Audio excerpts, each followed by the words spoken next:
Mbak Nares, nama panjang? Nareswati Kintoko Butiningsih. Digabung. Usianya berarti 30 tahun. Yap. Mbak Nares bergabung di Dharma Budaya Lestari tahun berapa, Mbak? 2018 berarti. Kalau menurut Mbak Nares, Dharma Budaya Lestari itu paguyubannya yang seperti apa, Mbak?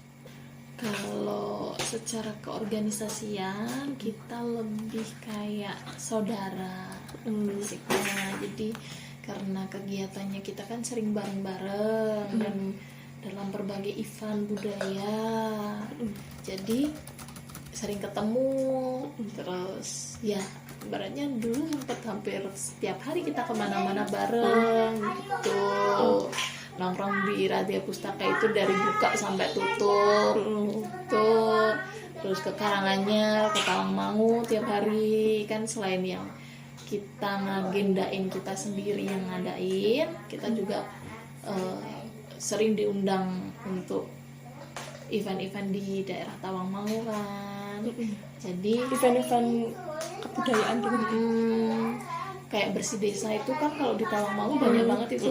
Setiap buku kan beda muter-muter itu. Nah kita biasanya ikut juga datang karena basicnya kan kita kekeluargaan. Jadi kayak Mbah Mur itu kan sama yang tetua-tetuanya di daerah sana kan udah banyak yang kenal. Jadi biasanya kayak mereka punya gawe kita ikut. Nah nanti ketika kita juga punya acara, mereka juga akan menyempatkan datang kita. Jadi basicnya ketika kita ngadain acara kok rame, iya karena memang ya Karena kita gantian. Oh ya itu. Dia berarti lebih aktivitasnya ke fokusnya ke upacara tradisi atau semua kebudayaan, kayak misalnya apa ya? Mungkin ada pameran-pameran gitu juga apa? Kalau kita biasanya secara umum itu ada yang berupa ritual, tapi juga ada yang akademis, ada yang praktis dalam arti kita mendatangkan teman-teman untuk ikut bergabung. Kayak yang pameran foto itu kan bukan dari kita sebenarnya, tapi kayak kita mengundang teman dari Jawa Timur untuk ikut memeriahkan acaranya kita, karena kita punya visi yang sama gitu kan. Kalau yang ritual yaitu kayak jamasan, terus ngises ringgit, terus kita dulu itu juga. Jadi gini, biasanya kita akan mencari punden di dekat situ, di tempat kita melaksanakan agenda itu, untuk ibaratnya minta izin lah. Jadi karena kita kan memang basicnya sebenarnya mau muter ke punden-punden di daerah Karanganyar sama Tawangmangu. Nah di Lalai di dekat situ ada space untuk bikin acara, jadi sekalian kita muter ke punden-punden, sekalian kita bikin acara di situ, jadi kenal sama warganya juga gitu. Kalau bikin acara berarti ya itu apa, pameran terus ruatan. Biasanya ruatannya apa, Mbak? Apa mondosio itu? Mondosio ruatan.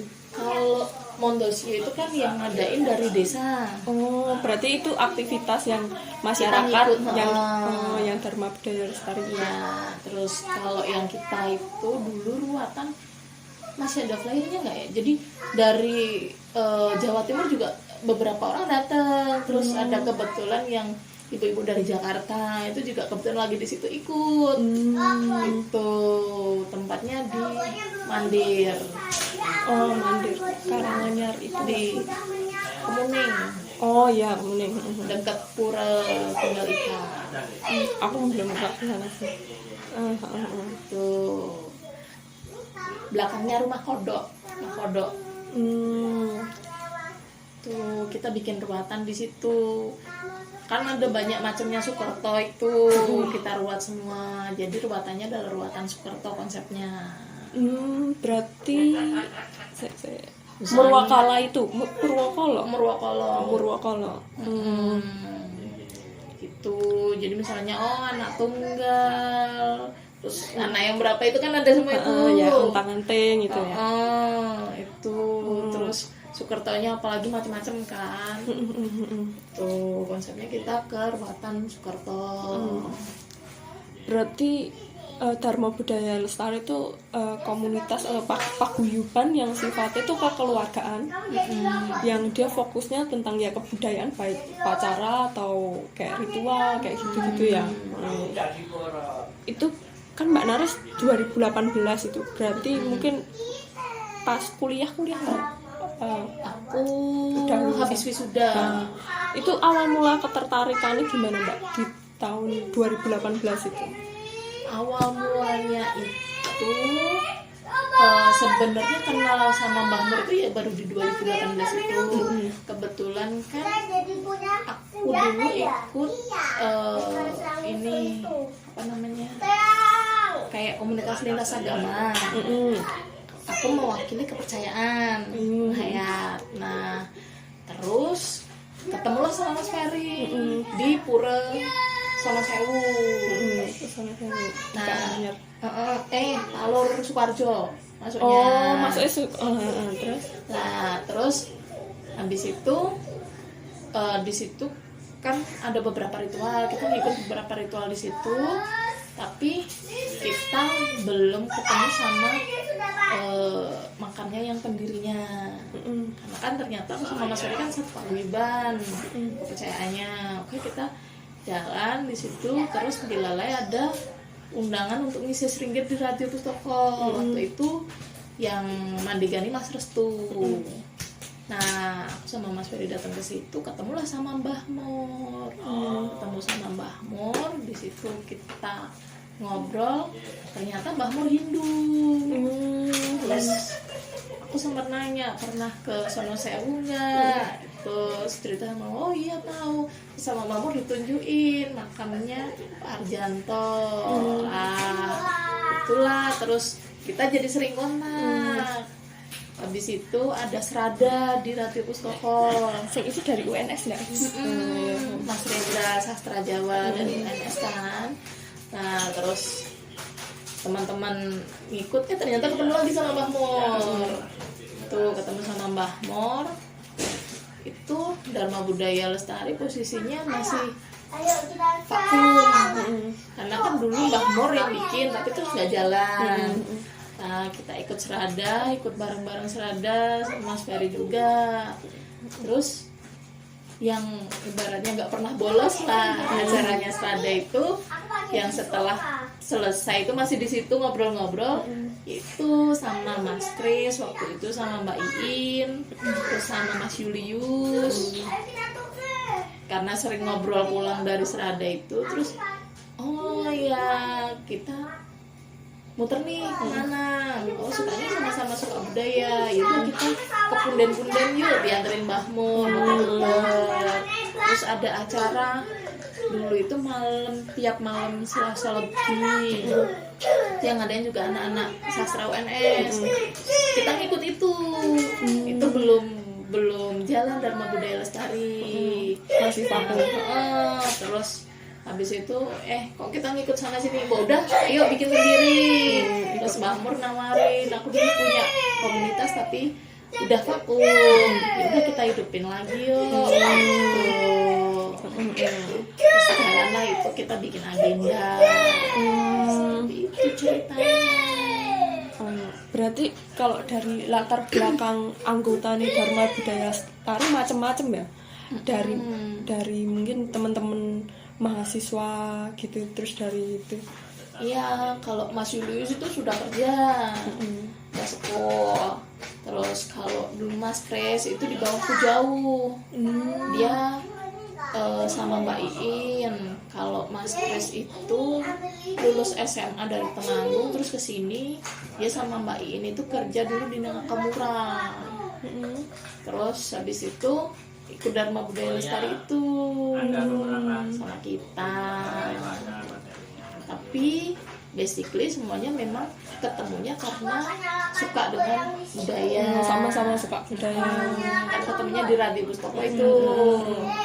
Kita baru belajar untuk membaca aksara Jawa kuno waktu itu ceritanya. Seperti itu. Nah, berarti dari keberagaman latar belakang anggota tadi kan ada karakter sosial kayak kekeluargaan. Selain itu, biar apa ya, kalau cara hidupnya komunitas tuh kayak gimana Mbak? Apa swadaya atau gimana? Kalau selama kita berkegiatan itu swadaya tuh, karena kita kan latar belakangnya beda-beda. Kayak Mas Kris itu dia sekarang di Vihara, kalau Mbak Mor kan Hindu, ya kan. Sedangkan kalau kebudayaannya Jawa itu kan sebenarnya apa ya, dia sudah mengalami beberapa kali perubahan masa dari kerajaan-kerajaan sebelum Indonesia merdeka sampai sekarang. Jadi kan sudah banyak akulturasinya dan ya pengaruh dari berbagai agama dan kebudayaan juga. Jadi kita bisa ngambil comot-comot apa yang cocok sama kita. Kebetulan biasanya kalau Mbah Mor itu kan kadang aku moderat kan gitu. Jadi kalau dulu waktu aku masih aktif itu yang masalah sesaji itu aku yang bikin. Karena kalau aku patokannya adalah dari kepercayaan. Jadi memang Mbah Mor bagian ritual, kalau Mbah Mor biasanya dia akan melihat kalau ada mantranya di manuskrip, dia akan pakai mantra manuskrip. Tapi kan biasanya di situ tidak semua dijelaskan sesajinya apa. Nah, kalau aku biasanya ya terus pakainya ya kalau di tempat tuh pakainya apa gitu. Karena kalau kayak yang Mbak Iin itu kan muslim, Mas Yudus muslim, itu kan nggak pakai sesaji, ya kan. Sedangkan Mbak Mor secara Hindu juga, Hindu walaupun punya banyak sesaji, dia tidak membuat sesaji khusus untuk acara itu, gitu. Bukan, kan Hindu agama bukan budaya, gitu. Terus sempat Mbak Mor waktu mau misa Seringgit di puranya Pak Wayan itu kan gimana Mbak Mor pakai sesaji nggak usah. Ya aku sama Sri ya, aduh masuk misa Seringgit nggak pakai sesaji kan gitu. Terus aku nanya ke Mbak Nia, ada nggak Mbak patokannya? Waduh nggak ada ya. Mbak Mor tak minta, ada nggak Mbak Mor manuskripnya? Baca adanya mantra di situ. Yaudah aku nyari-nyari aja info sama mintain srono. Itu srononya apa? Srononya, minta srononya apa? Siapa berat Mbak waktu itu? Kalau aku dulu kan belum posisi belum dekat sama Mas Ferry, aku mintanya ke Jogja gitu. Tapi kalau setelah sama Mas Ferry, Kakong yang iya begitu. Berarti sifatnya emang kekeluargaan, karena swadaya juga kan. Orang mesti nggak akan bisa royal itu untuk komunitas yang bukan sifatnya kekeluargaan gitu. Iya, kan kita memang juga non profit, jadi ngadain acara ke anak-anak itu juga kita sama sekali nggak menarik biaya gitu. Yang pameran itu. Terus apa namanya yang buat ruatan itu juga kita nggak narik biaya. Jadi free, cuma mereka memang bawa baju sendiri-sendiri kan, karena kan pasti basah. Jadi kamu pakai baju sendiri-sendiri gitu. Tapi untuk keperluan lain-lain kita nggak menggunakan biaya.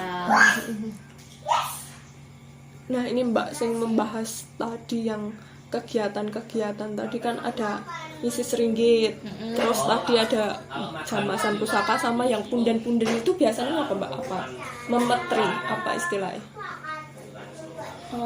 Istilahnya sih ya kalau secara umum di punden itu kegiatannya kayak apa misalnya? Kalau di punden itu kita biasanya lebih ke berdoa supaya acaranya lancar. Jadi kan acara kita mau ngapain? Berarti ke punden itu biasanya beberapa hari sebelum ngadain acara? Ya kadang gitu, tapi pas Hamin mau acara juga iya, nanti setelah selesai juga iya gitu. Karena kan kita menganggapnya bahwa punden di situ kan otomatis yang dipundi-pundi, yang dipuja-puja, yang ibaratnya dihormatilah. Itulah kalau yang di tempatnya Pak Wayan itu ada depannya pura pas itu punden kan. Terus di itu mana namanya Mandir, itu juga sampingnya punden, sampingnya pas.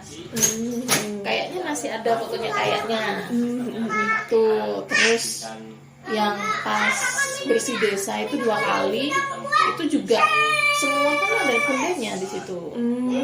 Itu yang satu punden berondong, itu juga kita ke situ tetap berdoa. Terus yang satunya itu kan Candi Menggung, itu kita juga berdoa sendiri di situ. Kalau yang kalau yang Mandir itu juga Kakung sempat tak ajak ke sana. Jadi apa namanya, kita setelah selesai yang acara ini, yang pameran itu, terus kan beberapa bulan kemudian kita ngadain acara juga di situ yang ruasan. Itu Kakung tak ajak ke sana.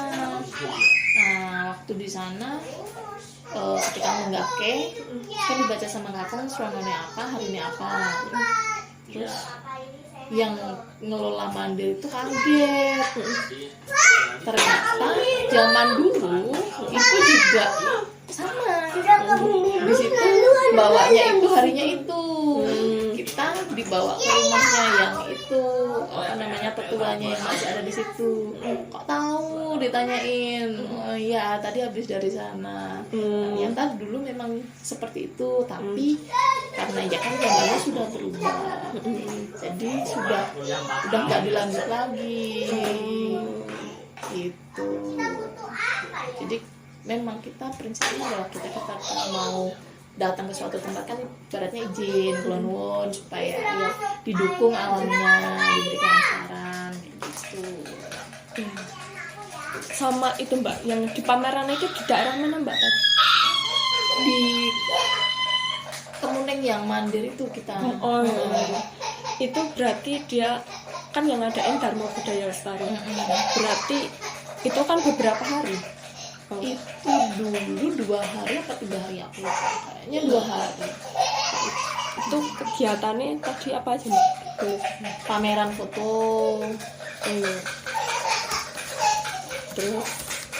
Terus ada kita diskusi juga malamnya sama pamong-pamong desanya. Aku lupa istilahnya apa, Mbak Murin itu. Itu bahas apa Mbak? Sing diskusi pamong desa. Dia lebih sharing atau sharing ke mereka. Ibaratnya kayak nostalgianya mereka di situ dulu apa sih budayanya yang hidup. Terus kita ngobrolin ya apa ya? Cuma ngalir aja tentang upacara yang biasanya ada di situ. upacara yang di Mandir. Terus kalau yang anak-anak tadi? Kalau yang anak-anak itu SD-nya aku lupa SD berapa, itu Mbah Mur yang nyari juga. Jadi ada satu kelas yang memang kita bawa ke situ untuk belajar bahasa Jawa. Kita kenalin sama wayang. Terus kita juga belajar mocopat. Oh ada Mocopat dari Pak Wayan itu. Gitu. Kalau yang aksara Jawa yang sama Mas Kris? Yang aksara Jawa sama Mas Kris itu waktu itu kita ngajarin baca tulis,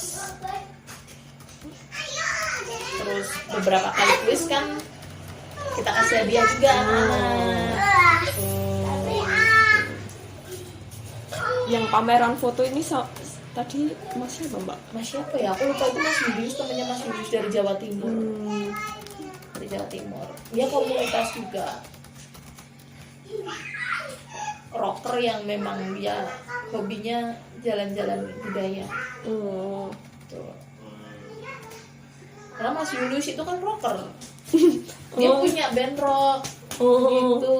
Dia anak band. Band rock tapi apa ya alirannya aku nggak tahu, pokoknya kayak kebudayaan gitu. Aku pernah manggung ke luar negeri juga kok. Oh iya dah. Namanya aku nggak tahu, pokoknya serem-serem gitulah. Ya gitu. Terus ini berarti kegiatan nih selama pameran budayanya itu ada namanya Mbak, istilah apa? cuman pameran budaya. Ya aku lupa. Coba ya tak lihat.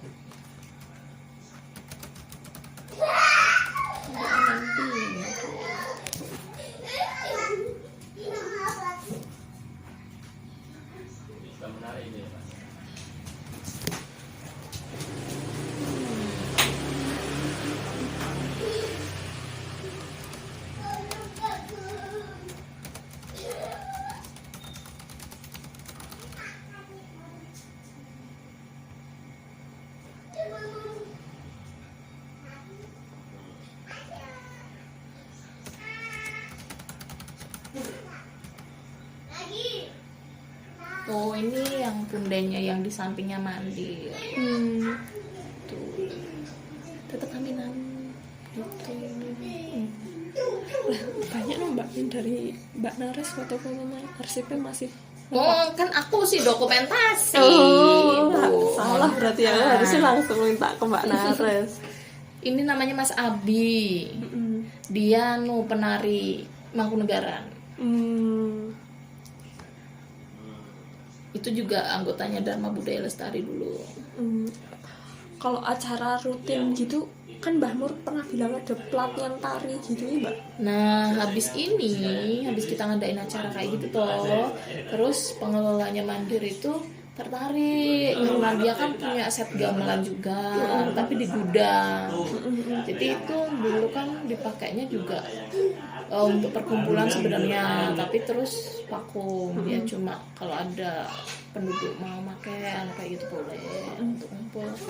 Nah terus setelah kita bikin acara loh ternyata antusiasmenya bagus gitu. Terus akhirnya dia coba nawarin mau nggak kalau misalnya dibikin pelatihan tari, terus pelatihan aksara Jawa juga, yang sama Mas Kris gitu. Sempet jalan beberapa bulan, anak-anaknya banyak yang ikut katanya. Cuma habis itu kalau aku sama Mas Farid gak ikut nge-follow up karena kan kita udah nikah itu. Itu berarti tahun 2019. Itulah, terus awal-awal itu masih jalan, terus berhentinya karena mendatangkannya dari Solo ke sana kan susah juga. Tuh, apalagi kalau agendanya sore, pulang malam, ya kan, tidak memungkinkan. Terus nggak tahu sama Pak Pri dilanjut apa enggak. Kayaknya yang gamelannya itu sempat dilanjut sama Pak Pri, tapi sekarang kayaknya udah enggak. Berarti ada sempat pelatihan tari itu. Sempat ada tindak lanjutnya. Sama siapa itu Mbak berarti pelatihan tari? Apa Mas Abi itu bukan? Pelatihan kayaknya Mas Abi itu bantuin aksara Jawa. Oh iya, aku lupa. Ini ada diskusi film juga di pameran itu. Jadi si masnya yang dia pameran foto itu juga dia muter film juga. Feature apa? Film pokoknya tentang kebudayaan Jawa yang mereka angkat sebagai basis rockernya itu loh. Kayak gitu. Ini yang Mrs. Ringgit, yang di puranya Pak Wayan.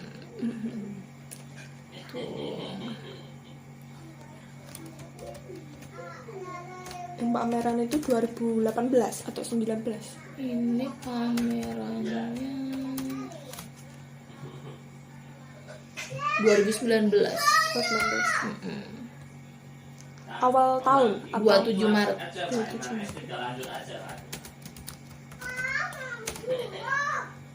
Ada pemutaran gini. Berarti acaranya bulan kan ya Mbak? Iya, acaranya padat sekali. Berapa hari? 3 hari. Yang hari ketiganya pemutaran film itu. Tapi yang pas pemutaran filmnya nggak tak dokumentasi. Kalau antusias masyarakat sekitar sana Mbak, rame ya? Rame lah, itu kita ngadain yang anak-anak itu kan juga datang semua nih, satu kelas kan datang semua serta dengan gurunya.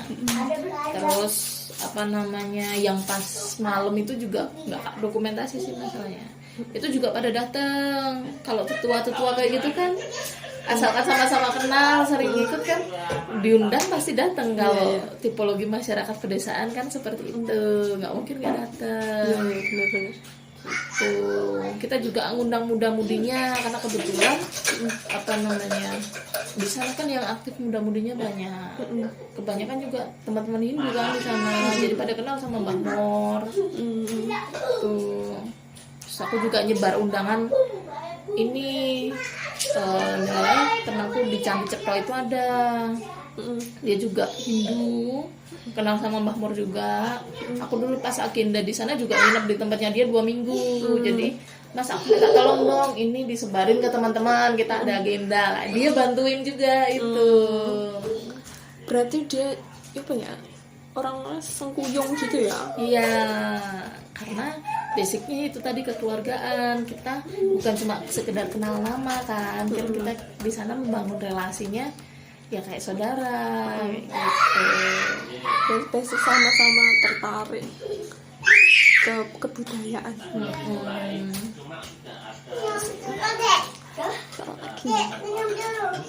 Ada serangga lain. Kalau yang rutin Mbak, yang apa, pelatihan apa aksara itu, nah, selain di hari pameran budaya ini, di luar itu ada maksudnya yang secara rutin sama Mas Kris itu? Iya, yaitu yang pasca itu. kita. Tuh, pelatihan beberapa bulan itu bisa jalan. Yang dukung ya dari Pak Pri, yang pengelola gedungnya itu, karena dia lihat loh, ternyata bisa dikumpulin anak-anaknya. Ayo. Ada serangga lain. Mau tak?